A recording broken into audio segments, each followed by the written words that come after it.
Hi, I'm Susan DePue with GrowthPointe Strategies. This week, let's talk about innovation versus continuous improvement. We can use either one of these methods to build our business.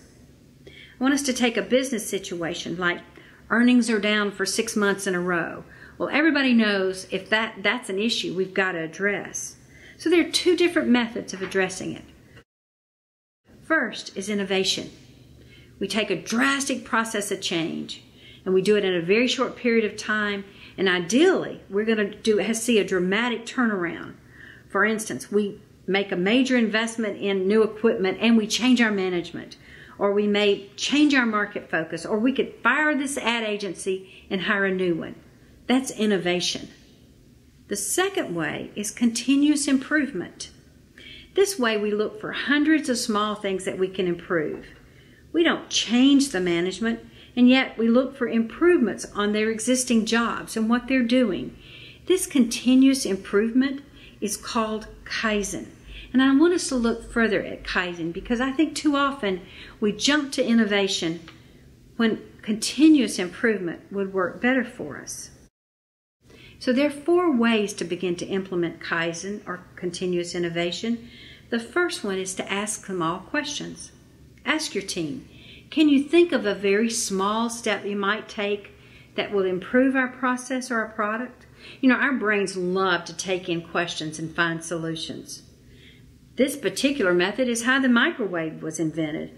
You know, an engineer was at work one day when he left his candy bar too close to some radar equipment. When he came back, the candy bar had melted. So he asked himself, why would radar have that effect on food? Well, he kept asking some small questions until he invented the microwave. The second one is to think small thoughts. Begin to see and to imagine yourself performing and the earnings going up 5%, 1%, and ask yourself, how does it happen? I can see it happening. How's this happening? What's a tiny step I can make to achieve my goal? This one is mental rehearsal. Think small thoughts.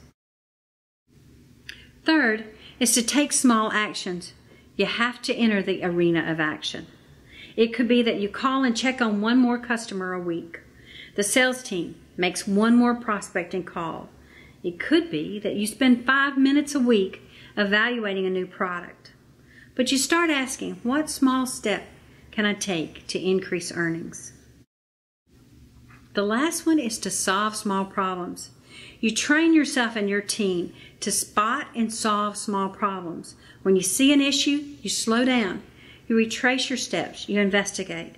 You know, this is the technique that Toyota used to become a world leader in the automobile industry. You see, at one time, Toyota cars were inexpensive and they weren't well built.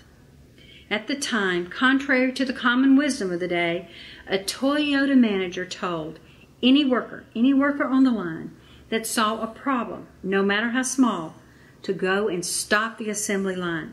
Can you imagine? And yet, engineers, suppliers, and line workers were on hand. They would fully investigate the problem, identify the issues, craft a solution, and many times solve it on the spot. This practice, over and over time, was the key to Toyota's radical transformation, becoming known for superior products. So are you interested in knowing more? There's a great book, One Small Step Can Change Your Life. The Kaizen way is a great way to build a business. Is your business growing? Interested in learning more? Call me. I'm Susan DePue, GrowthPointe Strategies.